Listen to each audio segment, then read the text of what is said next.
বাংলাদেশ ও ভারতের মধ্যকার উত্তেজনা এবার নিয়েছে নতুন মোড়।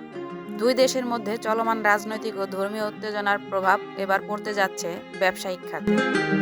ভারতীয় সংবাদ মাধ্যম প্রকাশিত প্রতিবেদন অনুযায়ী দিল্লির কাশ্মীর গেটের অটো পার্টস ব্যবসায়ীরা বাংলাদেশের সঙ্গে ব্যবসা বন্ধ করার সিদ্ধান্ত নিয়েছে। দুই দেশের চলমান উত্তেজনা এভাবেই বাড়তে থাকলে পরিস্থিতি কোথায় গিয়ে পৌঁছবে তা জানাবো আজকের এই ভিডিওতে। জুলাই আগস্ট ছাত্র জনতার গণ অভ্যুত্থানের আওয়ামী লীগ সরকার পতন হলে ক্ষমতাচ্যুত হয়ে বাংলাদেশ ছেড়ে ভারতে পালাতে বাধ্য হন সাবেক প্রধানমন্ত্রী শেখ হাসিনা। এরপর থেকেই বিচ্ছিন্ন বিভিন্ন ঘটনাকে কেন্দ্র করে ভারতের সঙ্গে সম্পর্কের ফাটল ধরতে থাকে বাংলাদেশের। তবে এতদিন দুই দেশের মধ্যে রাজনৈতিক ও ধর্মীয় উত্তেজনা বিরাজমান করলেও এবার তা প্রভাব ফেলতে যাচ্ছে দুই দেশের ব্যবসায়িক সম্পর্কেও।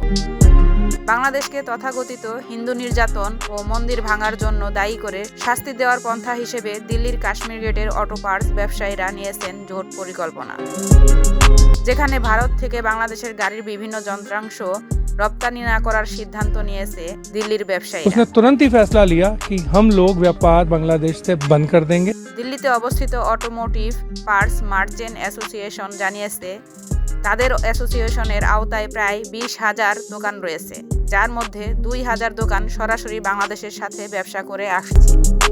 এখন তাদের ধারণা, বাংলাদেশে তথাকথিত হিন্দু নির্যাতনের প্রতিবাদ জানিয়ে তারা জানুয়ারির 15 তারিখ পর্যন্ত সকল গাড়ির যন্ত্রাংশ রফতানি বন্ধ করে দিলে বাংলাদেশের পরিবহন ব্যবস্থা স্থবির হয়ে পড়বে। এছাড়া ভারতের ট্রেড অ্যান্ড ইন্ডাস্ট্রিজ চেম্বারের প্রতিবেদন অনুযায়ী ভারত থেকে প্রতি মাসে গাড়ির যন্ত্রাংশ হিসেবে 1,000 কোটি টাকার লেনদেন হয়ে থাকে বাংলাদেশের। এছাড়া বাংলাদেশের রাজনৈতিক পট পরিবর্তনের পর ভারতের অনেক ব্যবসায়ের অনেক অর্থ বাংলাদেশে আটকে আছে বলে জানা যায় প্রতিবেদন থেকে, যার ফলে অ্যাসোসিয়েশনের পক্ষ থেকে সর্বসম্মতি নিয়ে রপ্তানি বন্ধের সিদ্ধান্ত নেওয়া হয়।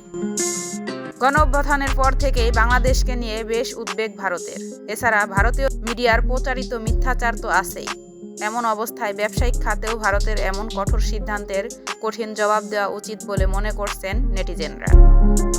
ভারতের সিদ্ধান্ত অনুযায়ী দিল্লির থেকে গাড়ির কোনো যন্ত্রাংশ বাংলাদেশে আসবে না, তবে তাদের সিদ্ধান্তকে এবার স্বাগত জানিয়ে বিকল্প আমদানির ব্যবস্থা করা যেতে পারে বলে ধারণা অনেকের।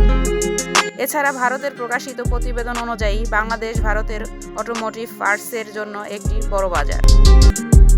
মাসে যেখানে 1,000 কোটি টাকার পার্টস লেনদেন হতো, এতে করে বাংলাদেশের রপ্তানি বন্ধ করলে ভারতেরও বড় একটি বাজার হাতছাড়া হওয়ার সংখ্যা তৈরি হবে, যা বাংলাদেশের যথাযথ মর্যাদা দেওয়ার কথা ভাবতে বাধ্য করতে পারে ভারতকে।